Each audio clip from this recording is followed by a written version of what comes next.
The stream of big names showing up at Trump Tower, many vying for a place in President-elect Donald Trump's cabinet. Even Mr. Trump saying, "Only I know who the finalists are." And tonight, a face that might surprise some, Mitt Romney, who did not endorse Donald Trump and who had very critical words for him during the campaign, now set to meet with him.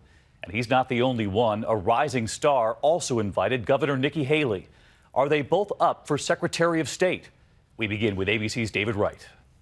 Tonight, two former enemies trying to mend fences. Sources tell ABC News the president-elect is now considering former Governor Mitt Romney for Secretary of State. Romney has in the past been less than diplomatic about Donald Trump. Think of Donald Trump's personal qualities: the bullying, the greed, the showing off, the misogyny, the absurd third-grade theatrics. The feeling clearly mutual. Mitt Romney's made a total fool of himself. Did you ever see a guy like this? He had his shot. He had his shot. He didn't like it when I said he choked like a dog. He choked like a dog. But Trump aides say he'll meet with Romney this weekend as the transition team races to fill key cabinet posts. Among the other candidates for Secretary of State, the governor of South Carolina, Nikki Haley, who met with Trump today at Trump Tower. They had a good discussion, her chief of staff said, and she's very encouraged about the coming administration and the new direction it will bring. But earlier this year, Haley called out Trump's rhetoric. During anxious times, it can be tempting to follow the siren call of the angriest voices. We must resist that temptation. Trump firing back on Twitter. The people of South Carolina are embarrassed by Nikki Haley.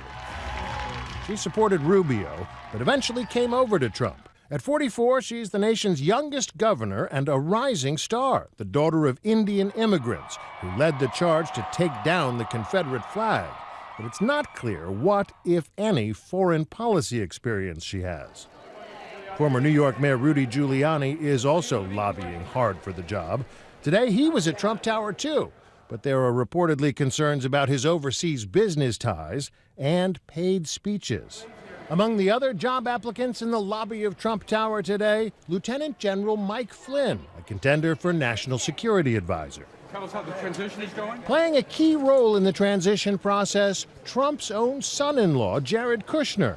It's against the law for Trump to appoint a family member for a job at the White House, but Kushner is exploring whether he could serve as an unpaid advisor. Today, the campaign spokeswoman, Kellyanne Conway, cited the Bush family as a precedent for that. He wants him to be an advisor to him, which he will continue to be. He's also his son-in-law, so he's family. And that's really what we should focus on here. I know the Bush sons were very involved in their father's administration. One became president of the United States. And David Wright with us live tonight at Trump Tower, and with Mitt Romney and Nikki Haley both being floated for Secretary of State now, or perhaps other roles. The president-elect had his first big meeting with a foreign leader today? He did, David, a 90-minute sit-down with the Japanese Prime Minister, Shinzo Abe.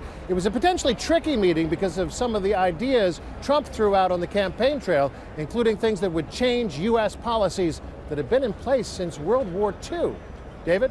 David Wright leading us off tonight. David, thank you.